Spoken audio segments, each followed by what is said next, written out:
A história do Priorado de Sião foi construída em um cenário repleto de conspirações e questionamentos. O nome da sociedade secreta faz referência à região onde a própria foi fundada, o Monte Sião, onde os fundadores se reuniam com frequência. Segundo os estatutos do Priorado, os principais objetivos desta sociedade eram: a constituição de uma ordem católica, destinada a restituir numa forma moderna, conservando o seu caráter tradicionalista, o antigo cavaleiro, que foi, pela sua ação, a promotora de um ideal altamente moralizante e elemento de um melhoramento constante das regras de vida da personalidade humana. Outros itens do Estatuto incluem também a prestação de serviços à Igreja Católica Francesa, e até mesmo os próprios membros fundadores do Priorado se diziam aliados da Igreja Católica, e os descreviam como uma autêntica sociedade católica. Mas afinal, o que é um priorado?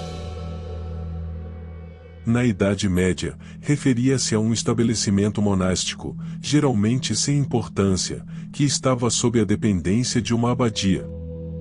Os monges ficavam temporariamente estacionados ali, perto da casa-mãe, e se encarregavam de administrar e enviar a renda para a sua abadia. Por sua vez, os priorados tiveram igrejas que foram construídas e mantidas pela abadia-mãe. Porém, quando um priorado alcançava certa autonomia, tanto em termos de pessoal, devido ao número de monges e noviços, quanto financeiramente, o priorado poderia ser elevado à abadia. A igreja então tornou-se uma igreja-abadia, em vez de um prior. Para conhecermos os objetivos do Priorado de Sião, devemos voltar no tempo alguns séculos, na época da crucificação de Jesus Cristo. Diversas teorias inserem situações não comprovadas, reforço, não comprovadas, dentro de eventos reais que marcaram a evolução da sociedade.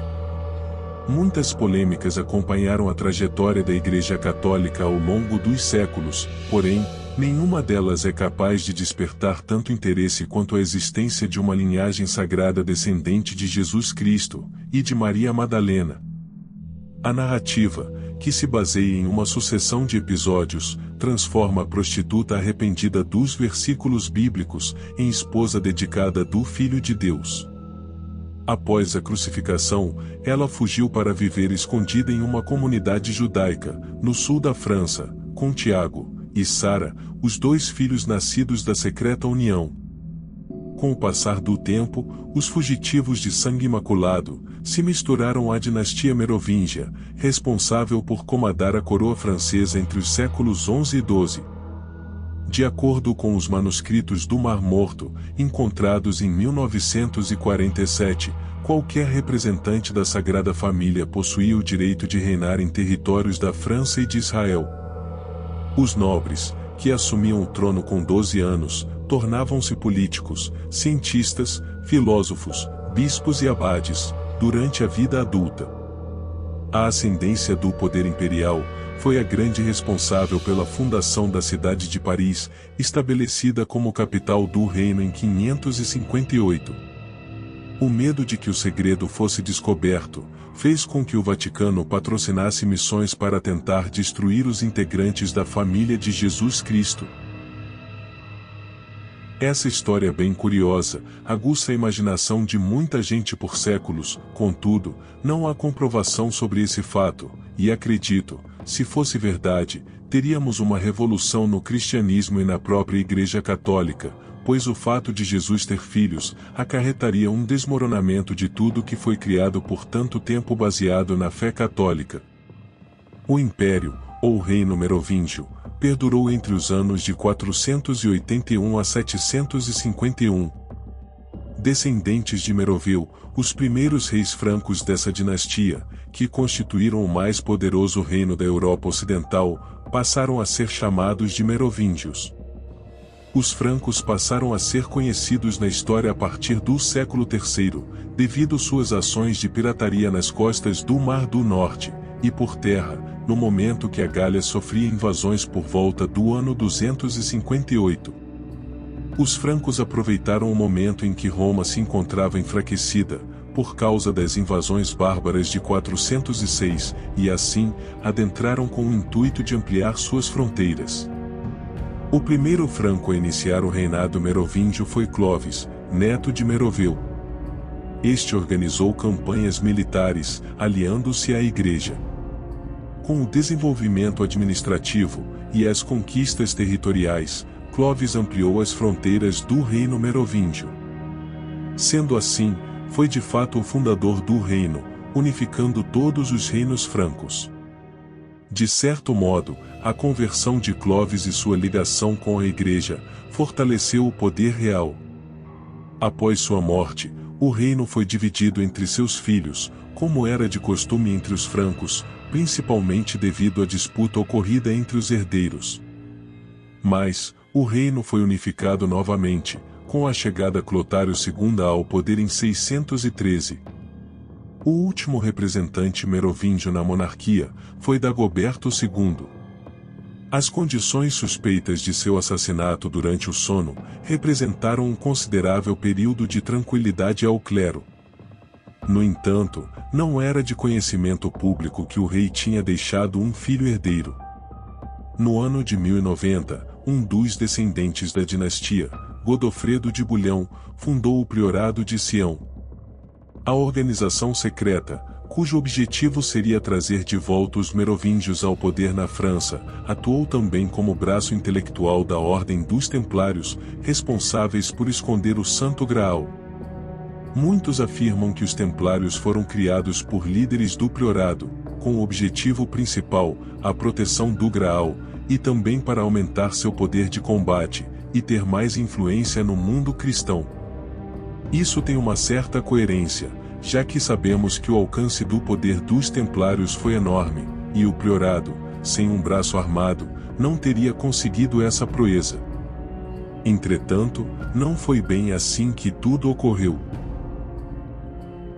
Uma lenda contada no meio dessa história toda, é que o padre Berenguer Saunieri pregava em uma igreja dedicada à figura de Maria Madalena, na cidade de Rennes-le-Chanteau, no sul da França.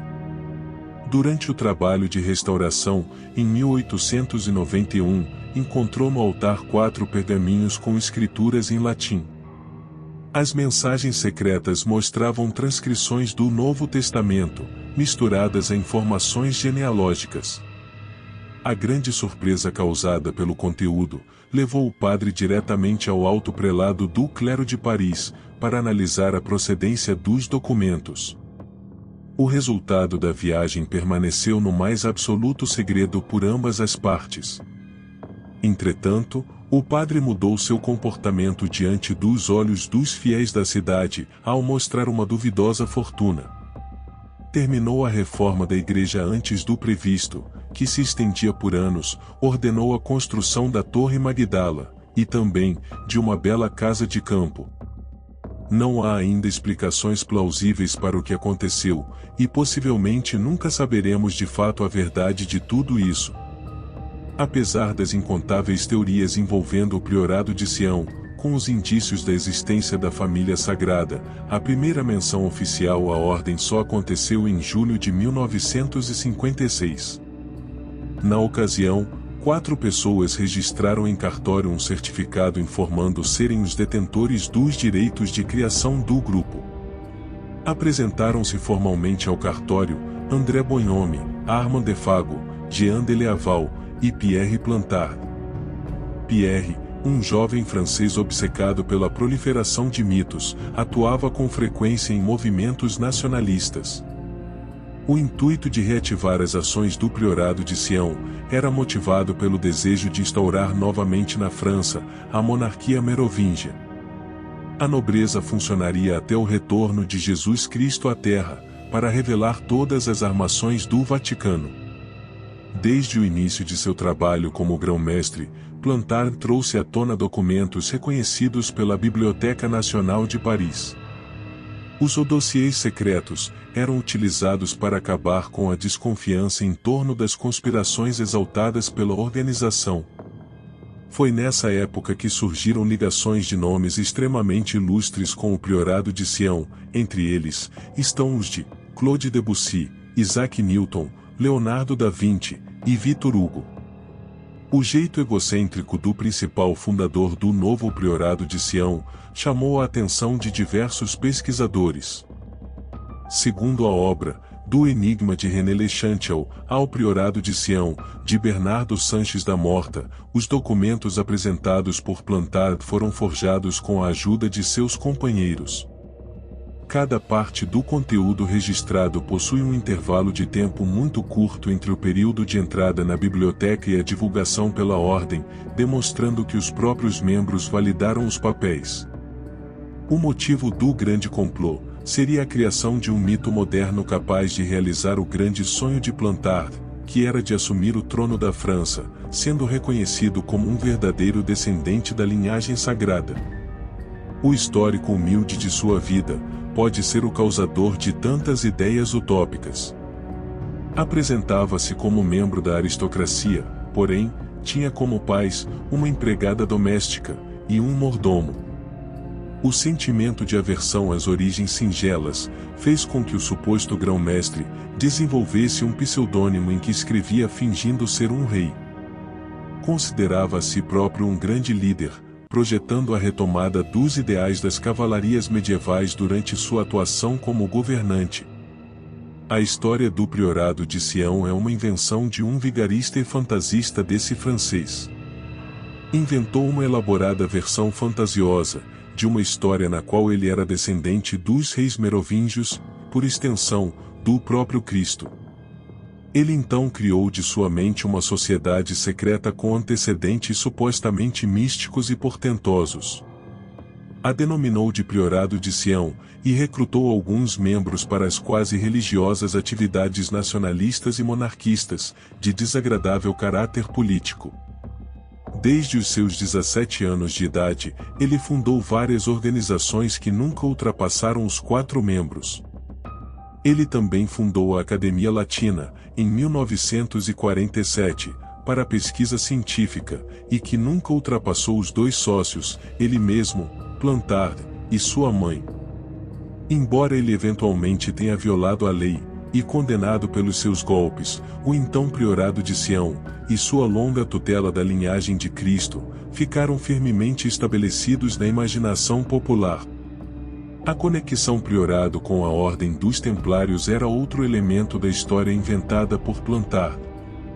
Entretanto, devo informar que, embora houvesse, brevemente, uma Ordem de Sião real, ela não tinha nada a ver com o priorado criado pela cabeça amalucada de Plantard.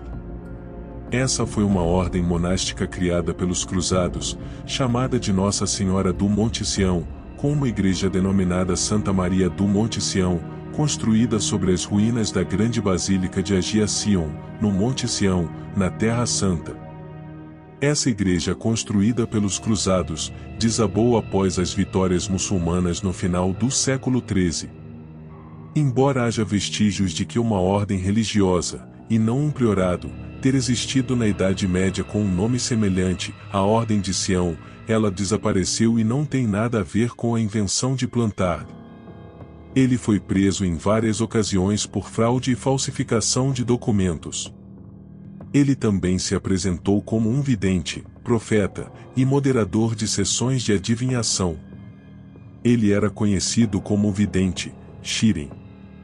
Embora as suas organizações existissem apenas no papel, ele deixou a sua marca escrevendo várias cartas ao governo como pertencendo a uma organização secreta e poderosa de prestígio internacional.